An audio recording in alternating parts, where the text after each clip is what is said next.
নমস্কার বন্ধুরা, এই প্রথমবার আমার চ্যানেলে পাশে যিনি বসে আছেন মুখটা দেখে আপনারা চিনতেই পারছেন কে বসে আছেন। হ্যাঁ, অন অ্যান্ড অনলি বিনয় দুবে, মুম্বাই, যার ভয়েস শুনলে বিজেপি থরথর করে কাঁপে, অন্ধভক্তরা থরথর করে কাঁপে। এবং বলা যায় সেই পরিযায়ী শ্রমিকের যখন সমস্যা হচ্ছিল মুম্বাইতে, তখন তাদের পাশে দাঁড়িয়েছিলেন তিনি। এবং তখন থেকে আমি তার ফ্যান। এবং ইউটিউব চ্যানেল খোলার ব্যাপারে আমার সত্যি বলতে দুজন ব্যক্তির আমার খুব ইন্সপিরেশন। এক হচ্ছে ধ্রুব রাঠি আর সেকেন্ড ম্যান বিনয় দুবে। তো আমার চ্যানেলের অনেকেই জিজ্ঞেস করেন আপনি মোটিভেশন কোত্থেকে পেয়েছেন ভিডিও করার জন্য। এই দুজন ব্যক্তি। তো খুব ইচ্ছা ছিল সামনাসামনি কোনোদিন বসবো, পাশাপাশি বসে ইন্টারভিউ নেবো। সেই দিনটা এসছে। ইনি কলকাতায় আছেন এবং আমার সৌভাগ্য যে তিনি তার সরাসরি দর্শন পেয়েছি। যাই হোক, মূল বিষয় আসি, সেটা হচ্ছে আজকে ভিডিওটা হিন্দিতেই হবে, একটু কষ্ট করে বুঝবেন। पहले तो है आप कलकत्ता में आए, फर्स्ट टाइम भेंट हुआ, इसलिए आपको बहुत हार्दिक धन्यवाद। और दूसरा बात है कि आप जो ये काम करते हैं, जैसे आप मुस्लिम लोग हुआ, दलित हुआ, आदिवासी, जो पिछले वर्ग का लोग हैं जिसका ऊपर टारगेट रहता है या कॉरपोरेट या बीजेपी आरएसएस, इन लोगों का टारगेट रहता है जी।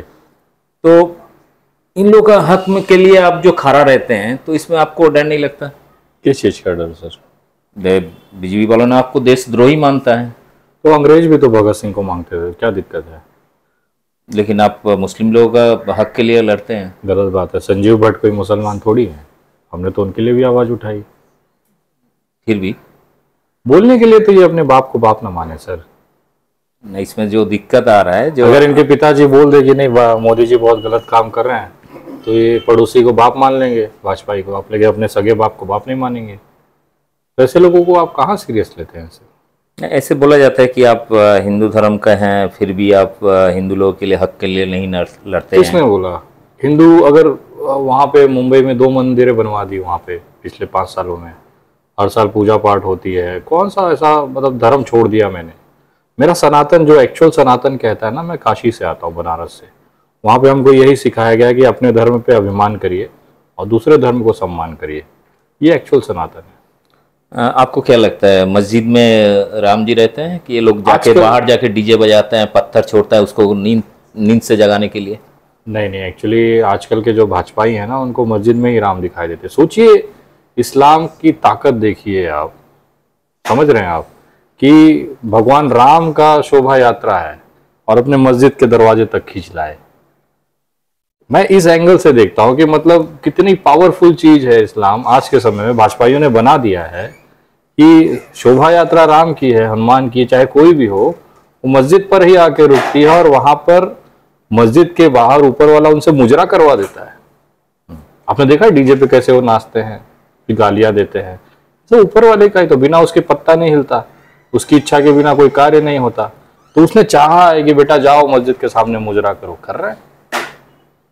नहीं, ऐसे कहा जाता है कि भगवान सब जगह है, सब चीजों में है, हर जगह है, हर जगह। तो लोग भी जाता है। तो हम तो एक बार गया था, आपका क्या नाम है यहाँ, मुझे बहुत खुशी होती है कि प्रभु श्री राम के भक्त मस्जिद के सामने जाके नतमस्तक होते हैं। बिना मस्जिद के कोई शोभा यात्रा पूरी नहीं होती। यही तो हिंदुस्तान की खूबसूरती है। देखिए, मुझे भाजपा में आप लोग नेगेटिव देखते हैं, लेकिन मुझे उनके अंदर बहुत सारी खूबसूरती भी दिखती है। सोचिए ना, प्रभु श्री राम की रामनवमी और शोभा यात्रा है और मस्जिद के दरवाजे पे, गेट पे जाके वो गेट चूम रहे हैं।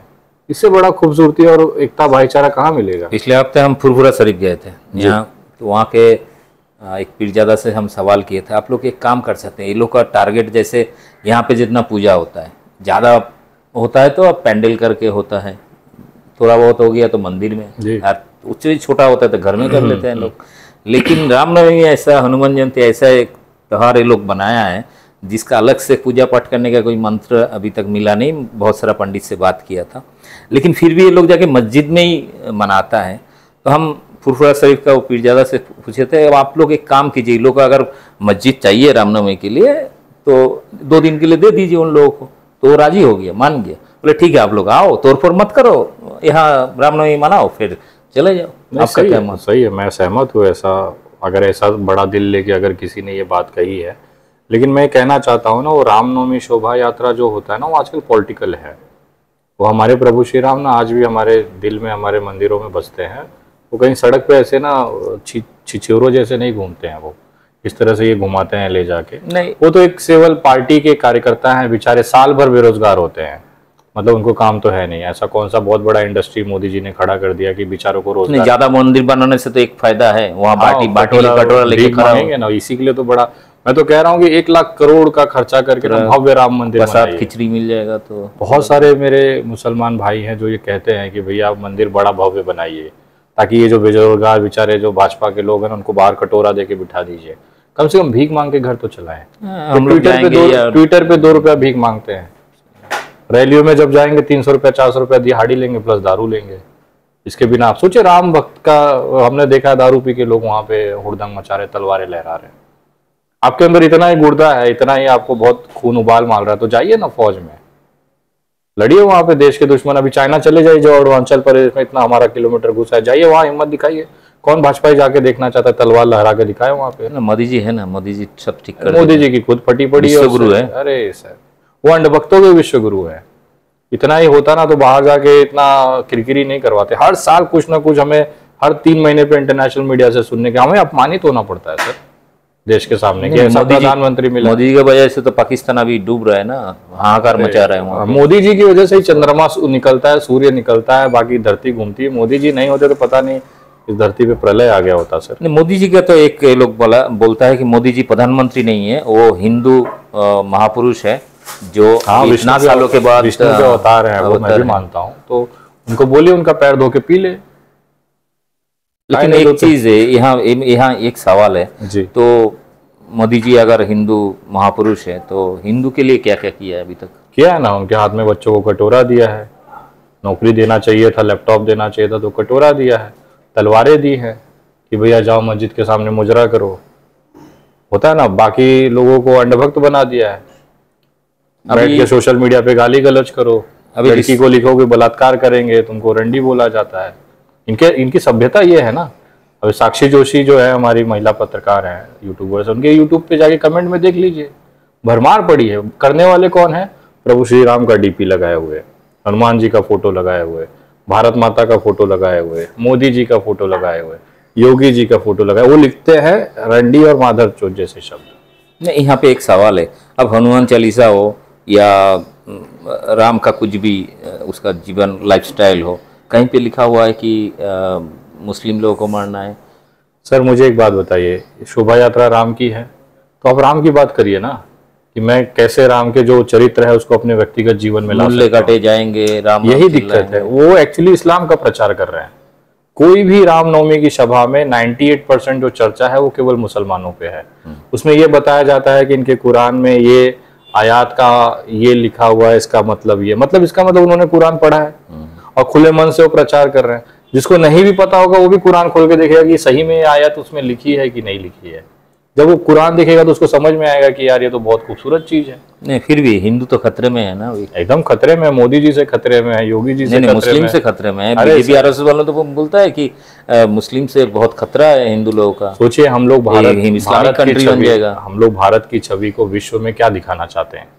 जिस सनातन ने इतने सालों से अपना अस्तित्व बचा के रखा, जो सनातन दिन पे दिन अपने आप में खूबसूरत होते जा रहा है, उनकी फटी पड़ी है 20 करोड़ मुसलमानों से। मतलब अमेरिका, इंग्लैंड हिंदुओं पे हंस रहा है कि अरे तुम लोग क्या हमसे बात करोगे, तुम्हारी तो खुद की तुम्हारे देश के 20 करोड़ मुसलमानों से फटी पड़ी है। तुम्हारा प्रधानमंत्री बोलता है, तुम्हारा गृह मंत्री बोलता है, सारे न्यूज़पेपर सोशल मीडिया पे चलती है, लिखते हैं ना, यही लोग लिखते हैं ना। इसीलिए ना हिंदू राष्ट्र चाहिए सर। हिंदू राष्ट्र करके आप कौन सा बड़ा बदलाव ला गए? चलिए कौन सा ये अभी हिंदू राष्ट्र नहीं है, और किस मुस्लिम ने ऑब्जेक्शन लिया कि नहीं हिंदू राष्ट्र बनना पड़े, नहीं बनना चाहिए? ऑब्जेक्शन किसने लिया पता है? इस देश का गृह मंत्री अमित शाह ने आज तक के एक इंटरव्यू में उन्होंने कहा कि हिंदू राष्ट्र नाम की कोई चीज नहीं, हम इसे नहीं, हमारा देश सेकुलर रहेगा, बाबा साहब आम्बेडकर के हिसाब से चलेगा। भाई साहब, जिसको हिंदू राष्ट्र चाहिए पहले अमित शाह को कन्विंस कर लो। गृह मंत्री है, तुम्हारे पार्टी का नेता बोलता है कि नहीं हिंदू राष्ट्र नाम की कोई चीज नहीं, हमें नहीं चाहिए, और उनके चिल्लर पिल्लर अड़ुआ सहलाने वाले दिन रात हिंदू राष्ट्र कर रहे हैं। नहीं, एक चीज है, आप देखिए यहाँ इस समय ना मैं आपको बताऊं, बीजेपी का स्ट्रेटेजी बदल गया है। इस समय बीजेपी का जो इस्लामीकरण हो रहा है ना, वो बहुत तेजी से हो रहा है। मेरे को ये देख के बहुत अच्छा लग रहा है कि मोदी जी ने समय रहते हुए इस चीज को समझा कि बिना मुसलमानों के साथ लिए आप आगे नहीं बढ़ सकते। यही कारण था कि 3 लाख से ज़्यादा स्कॉलरशिप केवल एक्सक्लूसिव मुस्लिम बच्चों के लिए निकाला गया। यही कारण था कि योगी आदित्यनाथ ने 460 करोड़ रुपए केवल मदरसे के आधुनिकीकरण में दे दिया कि भैया वहाँ के जो बच्चे हैं वो लैपटॉप और कंप्यूटर से पढ़ेंगे, डिजिटल स्क्रीन लगाई जाएगी मदरसे में मुसलमानों के लिए। यही कारण है कि आजकल नरेंद्र मोदी जी बोहरा समाज, बाकी मुस्लिम समाज, पसमानदा समाज की बात कर रहे हैं, उनको समानता का अधिकार देने के लिए मोहन लड़ रहे भागवत हैं। ने बोला है कि डीएनए एक है दोनों का। कुछ भी रहे, लेकिन मेरा ये कहना है ना कि आप कर्नाटका देख लीजिए, यही भाजपा थी ना 2019 तक कि एक सिंगल मुसलमान को टिकट नहीं देती थी। आज कर्नाटका उठा के देख लीजिए, 40% से ज्यादा मुस्लिम कैंडिडेट वहां पे प्रोड्यूस किए जा रहे हैं। सारे मुस्लिम हजारों की तादाद। अभी मैं तेलंगाना इसमें बेलगांव से लौटा हूँ 2-4 दिन पहले, मैंने देखी वहां पे एक भाजपा लीडर ज्वाइन करता है मुस्लिम, और हजारों टोपी पहने हुए लोग भाजपा का पकड़ के झंडा वहां पे घूम रहे हैं। ये कहीं ना कहीं भाजपा का जो इस्लामीकरण हो रहा है, मतलब एक तरह से मुसलमानों को जो बराबर की हिस्सेदारी दी जा रही है ना, अब मुझे ऐसा लगता है कि अब हमारा जो जवाब था वो भाजपा देने लग गई है। और कहीं ना कहीं इसके बाद से मुझे गर्व है कि मेरा प्रधानमंत्री अगर इस चीज को लेके सबका साथ सबका विकास लेके चलता है तो मैं उनका स्वागत करना चाहूंगा। एक चीज़ है, आपने जब महामारी का टाइम, कोरोना का टाइम में आपने मुंबई में जो परिजाई श्रमिक हम लोग बांग्ला में बोलते हैं, वो मजदूरी के लिए आपने काम किया था। उस टाइम आपका खिलाफ बहुत सारा कॉन्स्पिरेसी हुआ है उस टाइम पे, है ना? उसको आप कैसे देखते हैं वो पूरा चीज़ को? देखिए उस समय वो जरूरी थी। लॉकडाउन एक तो बिना इन्फॉर्म किए लगाया गया, अचानक से मोदी जी आते हैं कहते हैं कि नहीं कल से सारा चीज़ बंद। जो आदमी दिहाड़ी मजदूर है, जिसका पर डे जो मेहनत करता है, खाना खाता है, रोजी लाता है, उसका तो रोटी बंद हो गया। बताया जा रहा था कि पार्टियां राशन बांट रही, हम लोग ने भी राशन बांटा, लेकिन 1-2 दिन हफ्ता आप दे सकते हो, उसके बाद क्या? उनका वो डिमांड था कि हमको अपने परिवार के बीच जाना है, हम कोरोना से मरना चाहते हैं लेकिन अपने परिवार के बीच। यहाँ हमारे बच्चा का मुंह नहीं देख सकते, हमारे माँ बाप का मुंह नहीं देख सकते। तो एक मूवमेंट था वो, मुझे लगा कि नहीं इसको लेके बोलना चाहिए। उसमें सारे टाइम उल्टा चीज़ें हम लोग देखे हैं, बाहर से प्लेन में बाहर में वो रोकना चाहिए था, वो लेके आया है, लेकिन अपना घर का लोगों को एग्जैक्टली वो दिक्कत क्या था कि मालूम है, ये बाहर के प्लेन जो टाइम पे अगर बंद कर दिए होते, एयरक्राफ्ट्स वगैरह एयरलाइंस बंद हो गई होती तो देश में इतना तबाही नहीं मचती। लेकिन एयरलाइन चालू करके बेचारे गरीबों को मारने के लिए उन्होंने लॉकडाउन लगाया। मोदी मीडिया बोल रहा है कि इसका कारण तबलीग जमात है। क्या कर लिया तबलीगी जमात का? आजकल कितने आरोपियों को फांसी चढ़ा दिया आपने, हो गया ना 4 साल। क्या कार्रवाई की भारत सरकार ने? तबलीगी जमात अगर आरोपी था तो क्यों नहीं किसी को फांसी पे चढ़ाया? सब जमानत पे बाहर हो गए, सब बाइज्जत बरी हो गए। सुप्रीम कोर्ट ने सारे केस खारिज कर दिए। सरकार के पास इतना ही दावा था, इतना सबूत था, तो उन पे कार्रवाई क्यों नहीं की? आप देखिए गोदी मीडिया वही दिखाएगा जो नरेंद्र मोदी जी और अमित शाह चाहेंगे, तो उनके दिखाने से कोई फर्क नहीं पड़ता। कोर्ट में क्या हुआ, क्या कर लिया इन्होंने जब तबलीगी जमात का?